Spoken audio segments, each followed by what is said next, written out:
And these are some mistakes that you definitely want to avoid.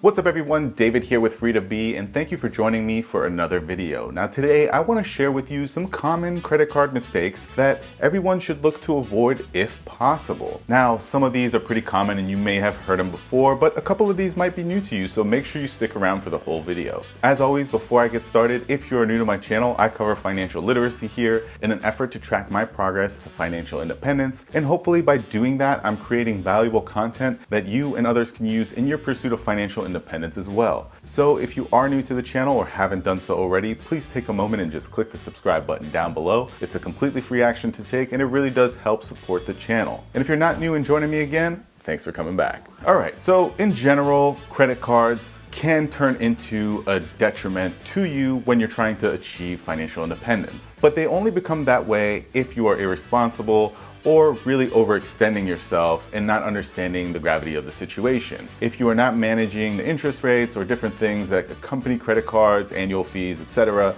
then you could put yourself in a really bad position. This is especially true if you're trying to build wealth and ultimately become financially independent. So what are some of these common mistakes that people should avoid when dealing with credit cards? Well, that's exactly what we'll be talking about today. So the first mistake that people sometimes make when it comes to credit cards is they find themselves in a situation where they need access to a large sum of money. And maybe they're not in a position to have had the time or opportunity to build an emergency fund. So the only access they have to that large sum of money, or what they believe is the only access they have, is their credit card. And they're not spending some time researching to see if there's any other way that they can get access to that large sum of money with maybe a lower interest rate. Now, a lot of times, if you do spend the time to look around, you can actually find personal loans through banks and other financial institutions or other companies or sources like peer-to-peer lending that actually accompany much lower annual interest rates than your credit card will offer. And if you don't take the time to explore that, you're going to end up paying hundreds or even thousands of dollars in interest that could have been avoided. So in order to avoid this common mistake, when you do come across the situation where you do need to access a large amount of money, make sure you spend a little bit of time doing some research and seeing if there is an alternative out there for you that will allow you to take out that loan, borrow that money at a much lower interest rate. Now, the second common mistake that people often make when it comes to managing credit cards is not taking advantage of the balance transfer offers when they are available to them. Now, this is especially helpful in situations where maybe you have 2 or 3 credit cards and maybe 2 of them carry a large balance that you just haven't been able to pay off, after, months or even years of trying to do that, because the interest rate is just so high on those. If you have a 3rd credit card or a 4th credit card that has 0 balance and is offering you some kind of promotional balance transfer interest rate, take advantage of that in order to help you manage and ultimately pay off those other credit cards. So for example, if you owe $10,000 to American Express at 23% interest, and then you have a Visa card that has 0 balance and is offering you a one-time, basically interest-free transfer of that sum from your American Express to your Visa for, let's say, an 18-month period, take advantage of that, because for those 18 months, you will actually just be able to pay off principal amounts of the $10,000 that you would owe to American Express just by bringing it over to Visa. Now, keep in mind when you do this, a lot of times that transfer does accompany a one-time interest charge of like 4% or some kind of fee. So also make sure you're managing that as well and try to look for opportunities where that is at a pretty low rate too. So I did this a few years ago where I had a pretty large balance on one of my credit cards and one of my other ones had a 0 balance, and they had a transfer promotion which basically allowed me to bring over the sum that I owed on the credit card over to this other credit card at, I think it was, the fee was like 1.5% for 18 months. And ultimately what that ended up doing was helping me pay off the credit card. And then at the end of that 18-month period, I had 0 debt or 0 balance on both of them. So it definitely can be to your advantage to capitalize on those offers offers, so make sure you are taking advantage of them if you need to.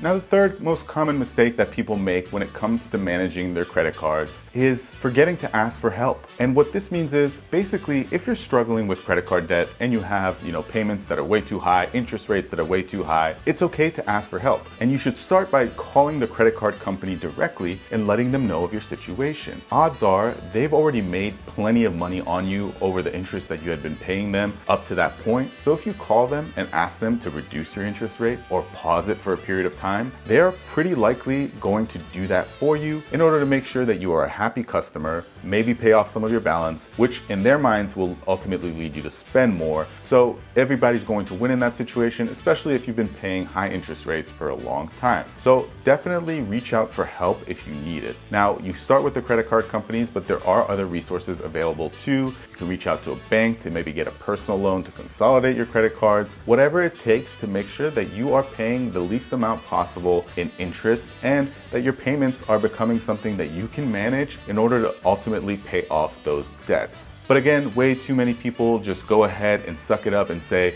it is what it is, and I'm just going to have to make these payments until eventually I'm out of credit card debt. But there's definitely no harm in asking for help to ultimately get you to that goal of being credit card debt free. And the last common mistake that people make when it comes to managing credit cards is forgetting about residual interest. Now, this has happened to me a couple of times. And what residual interest basically is the interest accumulated from when your closing date occurs on your credit card statement until the time that you actually make the next payment. So, in an example, let's say you had $5,000 left to pay off on your credit card and you decided you're gonna bite the bullet and pay this off all at once in one lump sum when you get your next paycheck. Well, you have to remember that if there is a closing date and a period of time between the time that your statement closes and you actually make that payment, there's going to be a residual piece of interest that accumulates on that debt. So you're actually going to owe a little bit more than the $5,000 you intend to pay. And I can't tell you how many times early on in my experience with credit cards, this caught me off guard. I'd have $1,500 and I'd pay the balance, and then following month I'd get a statement for like $68 and I'd be like, what's going on? I already paid this. That was the residual interest that accumulated over that shorter period of time. You have to make sure you calculate that